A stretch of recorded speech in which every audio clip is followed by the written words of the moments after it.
Donald Trump Jr. said in an interview for Newsmax conducted this week in conjunction with the latest installment of the Conservative Political Action Conference, CPAC, that PNC Bank ditched a news aggregation app he founded called MXM News.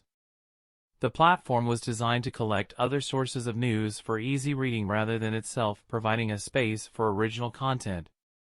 He didn't provide many details about the bank dumping his operation, although he predictably tied what happened to that favorite right-wing boogeyman, so-called cancel culture. "I got an interesting letter from a bank this week that I work with on a small business initiative," Trump Jr. told interviewer John Bachman. "It's just like the cancel culture that's going on in our country right now. The weaponization of corporate America."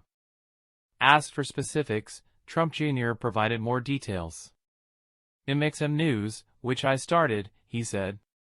"News aggregator, right? Because our news was getting censored everywhere. Newsmax, you'd never find it online.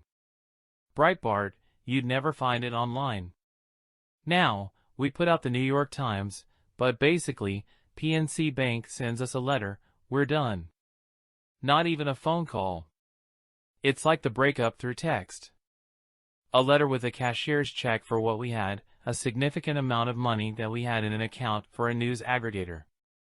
Everyone says build your own, right, John? So we do. And then when you do, they cancel you.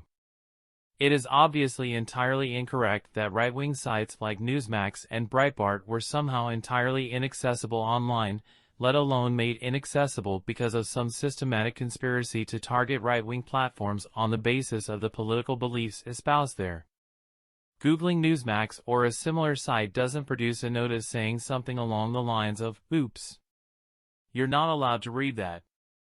Trump Jr. then got into complaints about supposed suppression of past reporting on a laptop tied to Hunter Biden, a son of the current president.